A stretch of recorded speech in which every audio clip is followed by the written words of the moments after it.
കോൺഗ്രസിൽ മുഖ്യമന്ത്രി ആര് എന്ന ചർച്ചകൾ തുടരുകയാണ്. അതിൻ്റെ കെ.സി. വേണുഗോപാലിനെതിരെ വിമർശനവുമായി ഓർത്തഡോക്സ് സഭ രംഗത്ത് വരുന്നു.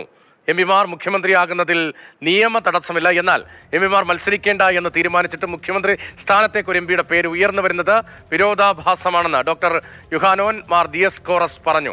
ആലിപ്പഴം പഴുത്തപ്പോൾ കാക്കയ്ക്ക് വായ്പുണ്ണ് എന്ന സ്ഥിതിയിലാണ് ഇപ്പോഴത്തെ കാര്യങ്ങളെന്നും വിമർശനമുണ്ട്. മത്സരിക്കേണ്ട എംപിമാരും മത്സരിക്കേണ്ട എന്ന് പാർട്ടി തീരുമാനമെടുത്തു. അതിനുശേഷം പിന്നെ ജയിച്ചു കഴിഞ്ഞിട്ട് വീണ്ടും ഒരു എംപിയുടെ പേര് കൂടി ഇതിനകത്ത് കേൾക്കുന്നു.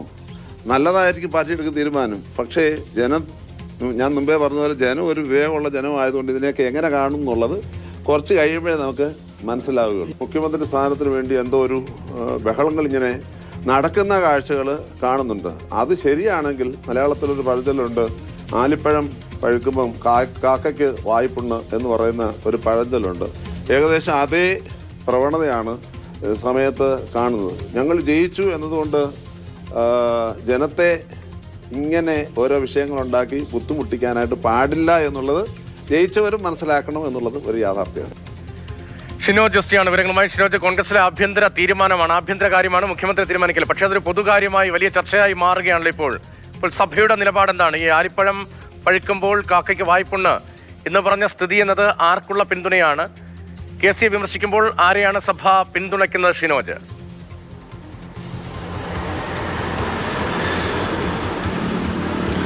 രതീഷ്, സഭയുടെ മനസ്സിലുള്ളത് വി.ഡി. സതീശനാണ് എന്നാണ് നമുക്ക് മനസ്സിലാക്കാൻ കഴിയുന്നത്. ഇതിൽ ഏറ്റവും പ്രധാനം കെ.സി. വേണുഗോപാലിനെതിരായിട്ടുള്ള വിമർശനമാണ്. പ്രത്യേകിച്ച് ഈ തെരഞ്ഞെടുപ്പിന് തൊട്ട് മുൻപ് കെ. സുധാകരനൊക്കെ തന്നെ മത്സരിക്കുന്നതിന് വേണ്ടി, കണ്ണൂരിൽ മത്സരിക്കുന്നതിന് വേണ്ടി വലിയ സമ്മർദ്ദമൊക്കെ തന്നെ പാർട്ടിക്കുള്ളിൽ നടത്തിയിട്ടുണ്ടായിരുന്നു. പക്ഷേ ആ സമയത്ത് കോൺഗ്രസ് എടുത്ത തീരുമാനം വലിയ ധീരമായ തീരുമാനം എന്നാണ് ഓർത്തഡോക്സ് സഭ പറഞ്ഞു വെക്കുന്നത്. ആ സമയത്ത് എംപിമാർ മത്സരിക്കേണ്ട എന്നൊരു തീരുമാനമെടുത്തു. അതിന് ജനങ്ങൾക്കിടയിൽ വലിയ സ്വീകാര്യത ലഭിച്ചു. ആ സ്വീകാര്യത ഈ തെരഞ്ഞെടുപ്പിലുള്ള ഉടനീളം പ്രതിഫലിച്ചിട്ടുണ്ട്. ജനങ്ങൾ അതെല്ലാം കണ്ടാണ് കോൺഗ്രസിന് ഇത്തവണ വോട്ട് ചെയ്ത് ഇത്തരത്തിൽ വലിയ ഭൂരിപക്ഷം യു.ഡി.എഫിന് നൽകിയിരിക്കുന്നത്. അതിനുശേഷം ഇത്തരത്തിൽ മുഖ്യമന്ത്രി ചർച്ചകളിലേക്ക് തന്നെ കിടക്കുന്ന സമയത്ത് ഒരു എം പി, ഇതുവരെ ഉണ്ടായിരുന്ന പേര് പോലും ഇല്ലാതിരുന്ന ഒരു എം പി, ഇത്തരത്തിലൊരു കെ.സി. വേണുഗോപാലിന്റെ പേര് ഇത്തരത്തിൽ ഉയർന്നു കേൾക്കുന്നത് ആ സമയത്താണ് ഓർത്തഡോക്സ് സഭ അതുമായി ബന്ധപ്പെട്ട് ഇത്തരത്തിലൊരു കെ.സി. വേണുഗോപാലിനെതിരെ വിമർശനം ഉന്നയിക്കുന്നത്. ഇതിൽ ജനങ്ങൾ ഏത് തരത്തിൽ ചിന്തിക്കണമെന്ന് കൂടി ചിന്തിച്ചിട്ട് വേണം ഇത്തരത്തിലൊരു ചർച്ചകളിലേക്ക് തന്നെ കോൺഗ്രസ് കടക്കാൻ എന്നൊരു മുന്നറിയിപ്പ് കൂടി ഓർത്തഡോക്സ് സഭയുടെ ഭാഗത്തു നിന്ന് ഉണ്ടാകുന്നുണ്ട്. നേരത്തെ രതീഷ് സൂചിപ്പിച്ചതുപോലെ തന്നെ ആലിപ്പഴം പഴുക്കുമ്പോൾ കാക്കയ്ക്ക് വായ്പുണ്ണ് എന്നൊരു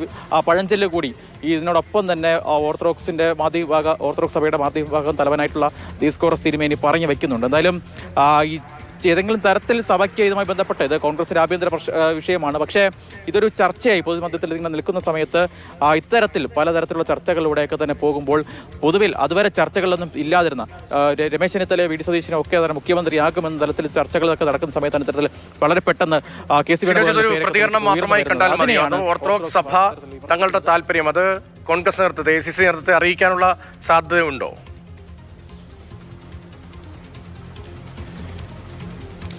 അത്തരത്തിലുള്ള തീരുമാനത്തിലേക്ക് സഭ കടക്കുമോ എന്ന് അറിയില്ല. എന്തായാലും സഭയുടെ ഭാഗമായി നിന്ന് ജയിച്ച MLA മാർ കോൺഗ്രസിന്റെ ഒപ്പമുണ്ട്.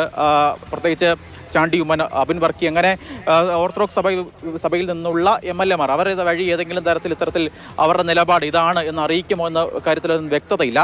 പക്ഷേ ഒന്നുറപ്പാണ്, കെ.സി. വേണുഗോപാൽ മുഖ്യമന്ത്രി സ്ഥാനത്തേക്ക് വരുന്നതിൽ ഓർത്തഡോക്സ് സഭയ്ക്ക് വലിയ എതിർപ്പുണ്ട്. അത് പ്രധാനപ്പെട്ട കാരണമെന്ന് പറയുന്നത് MPമാരായിരുന്ന ഒരാൾ ഇത്തരത്തിൽ പെട്ടെന്ന് വീണ്ടും വരുന്നു, വീണ്ടും ഉപതെരഞ്ഞെടുപ്പ് നടക്കേണ്ട സാഹചര്യം ഉണ്ടാകുന്നു. അത്തരത്തിൽ വീണ്ടും ജനങ്ങളെ ബുദ്ധിമുട്ടിക്കുക എന്നത് അത് തെറ്റായ ഒരു പ്രവണതയാണ് എന്നൊരു കാര്യമാണ് ഓർത്തഡോക്സ് സഭ ചൂണ്ടിക്കാണിക്കുന്നത്. അതിനൊപ്പം തന്നെ വി.ഡി. സതീശനുള്ള ഒരു പരോക്ഷ പിന്തുണ.